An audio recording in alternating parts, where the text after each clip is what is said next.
شروع کرتا ہوں اللہ کے نام سے جو بڑا مہربان اور نہایت رحم کرنے والا ہے۔ حضرت ابو موسیٰ رضی اللہ عنہ نے بیان کیا کہ رسول اللہ صلی اللہ علیہ وآلہ وسلم نے فرمایا، میری اور جو کچھ کلام اللہ نے میرے ساتھ بھیجا ہے اس کی مثال ایک ایسے شخص جیسی ہے جو اپنی قوم کے پاس آیا اور کہا کہ میں نے تمہارے دشمن کا لشکر اپنی آنکھوں سے دیکھا ہے اور میں واضح ڈرانے والا ہوں، پس بھاگو اپنی جان بچاؤ۔ اس پر ایک جماعت نے اس کی بات مان لی اور رات ہی رات اطمینان سے کسی محفوظ جگہ پر نکل گئے اور نجات پائی،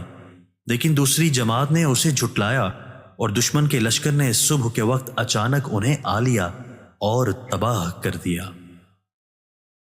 حضرت ابو ہریرہ رضی اللہ عنہ سے روایت ہے کہ نبی کریم صلی اللہ علیہ وآلہ وسلم نے فرمایا، جب تم میں سے کوئی شخص کسی ایسے آدمی کو دیکھے جو مال اور شکل و صورت میں اس سے بڑھ کر ہے